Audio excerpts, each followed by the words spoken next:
Recent news headlines speak of the discovery of an ancient leviathan, akin to the legendary Kraken of Scandinavian folklore.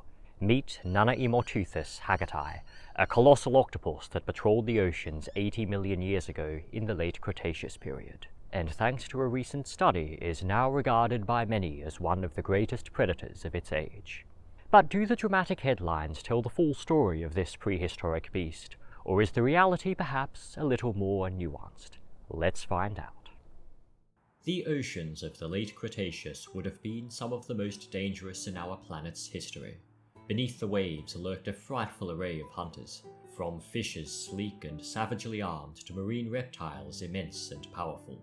And this impressive roster of oceanic predators doesn't end there, for the fossil record has also yielded the tantalizing relics of another suite of Cretaceous sea monsters. Sea monsters that, though lacking in teeth, were nonetheless very well armed, and I mean that quite literally because they had 8 of them.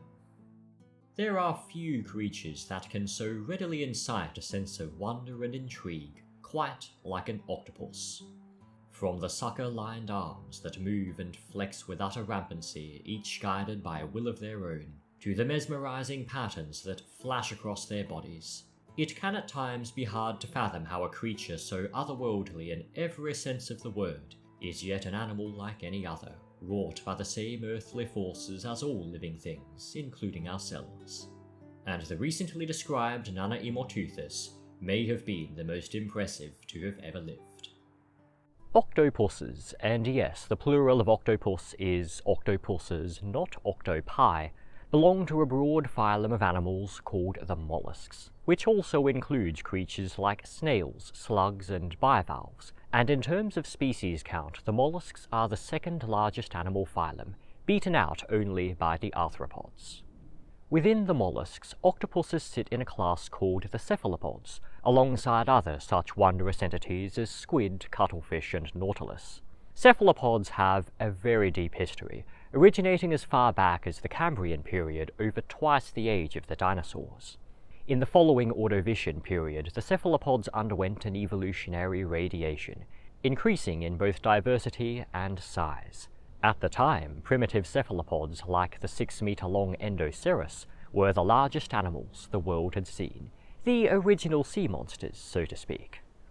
Amid the grand chronology of cephalopods, octopuses are relative newcomers on the scene, with a number of early octopuses and octopus relatives being found in sediments dating to the Jurassic period, over 200 million years after the cephalopods' ancient origins.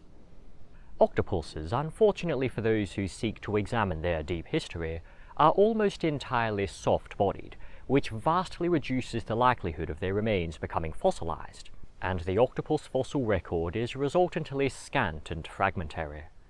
One of the only hard parts an octopus possesses, a tough, parrot-like beak used to chew food, is oftentimes the sole part of the animal's anatomy to be preserved, as is the case for all of the specimens examined in the recently published study that brought Nanaimoteuthis into the public eye. Here, the researchers investigated a large number of fossilized cephalopod beaks, including 15 specimens already held in museums and 12 new fossils unearthed in Japan and Canada. Based off differences in size and shape, it was suspected they represented 2 distinct species, the smaller Nanaimoteuthis yeletzkii and the larger Nanaimoteuthis haggarti. Some of the beaks are very well preserved, but the fact still remains that they are nothing more than isolated beaks. And when that's all we have to go off, how does one go about reconstructing how Nanaimoteuthis may have looked and how it may have lived? The first thing that stands out about the fossilized beak of Nanaimoteuthis is its size, which can be put into perspective when one compares it to the beak of one of the biggest living cephalopods, Octopuses, the giant squid. Octopuses can grow up to 5 meters long, a real-life sea monster in the best sense of the phrase. But the prehistoric Nanaimoteuthis may have been in another league entirely, with the beak of Nanaimoteuthis haggarti positively dwarfing that of Octopuses. Another important step in reconstructing Nanaimoteuthis is identifying what type of octopus it was, a difficult undertaking when beaks are all we have to work with. Octopuses can be broadly divided into two major groups. One, the incirate octopuses, encompasses pretty much all of the most familiar octopus species. But there's also a much lesser known group of octopuses called the cirate octopuses, which today are mostly restricted to deeper waters and are thus seldom seen. These differ from the incirate octopuses in a number of ways. Their tentacles are lined with rows of soft spines, they retain a vestigial shell hidden inside their bodies, and they swim by flapping a pair of wing-like fins attached to their head, a markedly different form of locomotion to the jet propulsion used by their more familiar relatives. And it is to this group that Nanaimoteuthis is now thought to have belonged, with certain subtle features of the beak lining up with cirate octopus anatomy.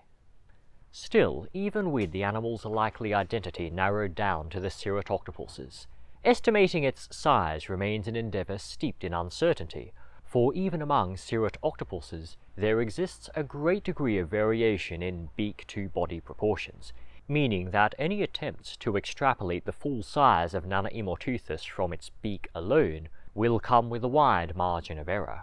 And this is where the quality of the science communication surrounding Nanaimoteuthis begins to falter. The authors of the study estimated that the larger species, Nanaimoteuthis haggarti, could have measured anywhere from a little under 7 meters to almost 19 meters in length. Now, I want to make it very clear, that does not mean that Nanaimoteuthis grew between 7 and 19 meters long. These measurements instead represent the range of possible estimates one gets from assuming different beak-to-body size ratios in accordance with the variation seen among living cirate octopuses. The upper end, 19-meter estimates sit at the very edge of this range and are thus pushing the boundaries of plausibility, but that hasn't stopped media headlines and the influencer side of paleontology content from taking that high-end estimate and running with it. And when pretty much every mainstream outlet only refers to the highest estimated measurements without properly conveying the full range of uncertainty, that in turn skews the general public's idea of just how big Nanaimoteuthis is suspected to have been. The sensationalism regarding the size of Nanaimoteuthis, misleading as it may potentially be, is not the greatest qualm I have with the science communication in both the study itself and the media publications discussing it. The study also makes inferences regarding the octopus's diet and ecology, and when it comes to scientific rigor and overall credibility, this is where the wheels really fall off. The authors of the publication made the astute observation that the beak of Nanaimoteuthis haggarti bore visible signs of damage through wear and tear, and deduced from this that Nanaimoteuthis was eating hard, resistant prey. That much is reasonable, but from here the article takes a hard turn into dubious territory. The authors proposed that Nanaimoteuthis was an apex predator, contending with and perhaps even directly preying upon the numerous large aquatic reptiles that lived alongside it, including plesiosaurs and even mosasaurs. This in turn led to no shortage of paleo-art depictions of gigantic Nanaimoteuthis eating fully grown mosasaurs, and don't even get me started on that one artwork of it attacking a T-Rex in ankle-deep water. If you think that's all a little absurd and that maybe we're being a bit too eager in jumping to conclusions, then great, you and I are on the same page.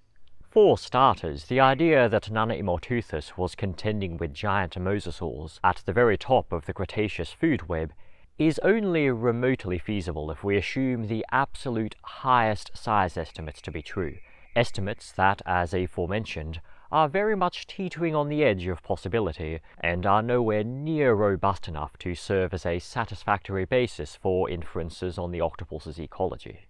It's worth remembering that the 19-meter estimate that gets invoked in reimaginations of Nanaimoteuthis as a colossal mosasaur-eating apex predator is simply the uppermost boundary of a wide range of uncertainty, and that the lower-end estimates of 6 to 7 meters are every bit as possible, and in my opinion a whole lot more plausible.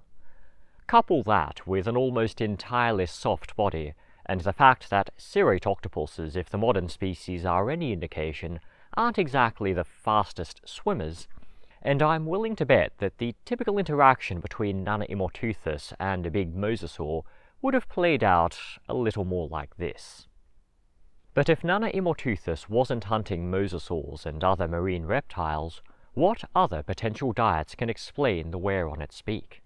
Before the authors of the study embarked on their wild detour, they made the reasonable deduction that the octopus was eating hard prey. Now, a natural next step from here is to see what other kinds of tough, sturdy prey items may have been available for Nanaimoteuthis. And in the seas of the Late Cretaceous, there was one blindingly obvious choice: ammonites. Ammonites, like octopuses, were cephalopods, and prior to their demise at the hands of the infamous Chicxulub asteroid impact, they were an incredibly successful group, boasting thousands of species found in seas and oceans across the globe, and the waters of the Cretaceous were teeming with them. Unlike the vast majority of living cephalopods, ammonites were protected by a shell, which depending on species could come in a myriad array of shapes, from the quintessential spiral seen in most varieties, to more unorthodox forms like the giant paperclip sported by Diplomoceras, or whatever this is. With their hard, thick shells and their ubiquity in the very same waters Nanaimoteuthis called home, ammonites could be a prime contender as one of the octopus's key sources of food. And with many ammonite shells being less than hydrodynamic, it's safe to assume they would have been rather slow and clunky swimmers, making them much easier targets for a giant cirrate octopus than streamlined, muscular reptiles like plesiosaurs and mosasaurs. What's more, we also know that cephalopod-on-cephalopod violence has been very much the norm from prehistory to the present day. Many living cephalopods, including octopuses, will readily attack and eat other cephalopods, even individuals of the same species. And fossil evidence indicates that prehistoric cephalopods were no different, with ammonite shells being found with marks that appear to have been inflicted by cephalopod beaks. And nor are ammonites the only hard-shelled prey items that could have sustained the appetite of Nanaimoteuthis. The sea floors of the Cretaceous were inhabited by inoceramids, bivalve mollusks resembling gigantic oysters, some of which could grow to nearly 2 meters across, a potential feast for any predator sufficiently equipped to cleave their mighty shells. Modern cirrate octopuses have been observed foraging along the sea floor, and if Nanaimoteuthis hunted in a similar manner, then inoceramids could have been a major component of its diet. To put it rather bluntly, I think the authors of the Nanaimoteuthis publication made a tremendous blunder with their conclusions about its diet. To start with a perfectly reasonable inference, that being that Nanaimoteuthis, based off the pronounced wear on its beak, was grinding through tough, resistant prey, and then diving straight into sensationalist territory by opting for the most dramatic possible interpretation of this evidence, is not exactly a shining example of scientific rigor. Ammonites, in particular, are among the most iconic and well-known of all fossil organisms, and the publication completely neglecting any mention of them and their potential role in the diet of Nanaimoteuthis is quite frankly an oversight for the ages. I think the most frustrating part of the whole Nanaimoteuthis kerfuffle is that this is more than your standard case of media headlines perpetuating exaggerated or misconstrued interpretations of scientifically grounded research. In this instance, the original academic publication was already prioritizing hype over credibility, and the media, relieved of the burden of having to come up with any clickbaity headlines itself, needed to do no more than take the wheel of a vessel already careening its way into batshit harbor.